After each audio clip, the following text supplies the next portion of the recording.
Over the last few weeks, we have seen a very public breakdown of a relationship. A relationship that was so hyped up in the beginning, complete with matching ties and shirts, bro handshakes and bear hugs, much like the relationships we see with socialites on social media, which are heavily played up for their followers. And as always, when the relationship breaks down, it results in what is known online as premium tears, together with accusations and counter-accusations about who caused the breakdown of the marriage. Now, with those very public marriages, the drama unfolds before our very eyes, with the two parties in the midst of a bitter divorce fighting over property, who gets the children, how many times a week, and yes, they fight over alimony too. What follows is a full bean-spilling season where secrets of a marriage are fully laid out for the public, from one spouse who accuses the other of infidelity to the spouse that lays claim to supporting the fellow spouse to acquire wealth and become something in society. Then, of course, there is that nasty grumble about conjugal incompetence, a passing suggestion of unspecified paternal inaccuracies and related doubts. Does all this sound familiar? It should. Though I'm not talking about an ordinary couple, I'm talking about our very own president and his deputy. You see, it all started with a handshake. And what followed thereafter was grumblings that became louder and louder.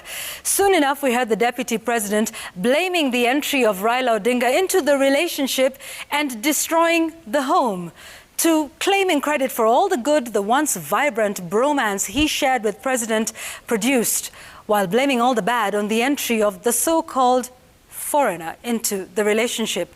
At every turn, the deputy president has reminded the president that he played a big part in getting him to office. On the other hand, the president, who had been quiet for some time, recently began to open up. It started with a meeting in Sagana, being similar to him going back to his people to tell his side of the story, explaining why he went outside the marriage and sought the help of an outsider, and how much better his life has been since the split. And just last month, the president met the elders of his community, where he once again explained the fallout with his deputy while making a case for his newfound partner, Raila Odinga. And it was here that there was talk, or shall we call it rumor, of one side planning the impeachment or ouster of the other, an allegation that the deputy president vehemently denied and which ODM leader Raila Odinga also claimed to know nothing about. And this, folks, is just the tip of the iceberg. The country has been subjected to all of this back and forth for months now, akin to a South American soap opera with all the drama and histrionics. It's clear to the whole country that the relationship between the president and his deputy has irretrievably broken down. The accusations and counter-accusations are now, quite frankly, tiring and perhaps should best be done in private. This war of words between no less than the two top leaders of a country that is an economic powerhouse of the region, of a country that is considered a strategic pillar in the community of nations, is unnecessary. It's untidy, it is messy, and quite honestly, embarrassing.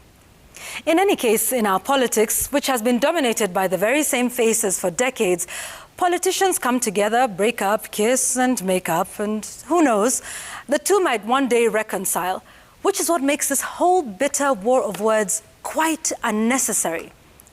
But for now, it is clear that the divorce nisi between the president and his deputy has been granted, and the absolute divorce is scheduled for the 9th of August 2022. In the meantime, I say to them both, enough. Enough already. We're tired. We're tired of all this bitter exchange of words. Do us a favor, please. Draw your curtains and finalize your divorce quietly, and leave us be as Kenyans. That is my take.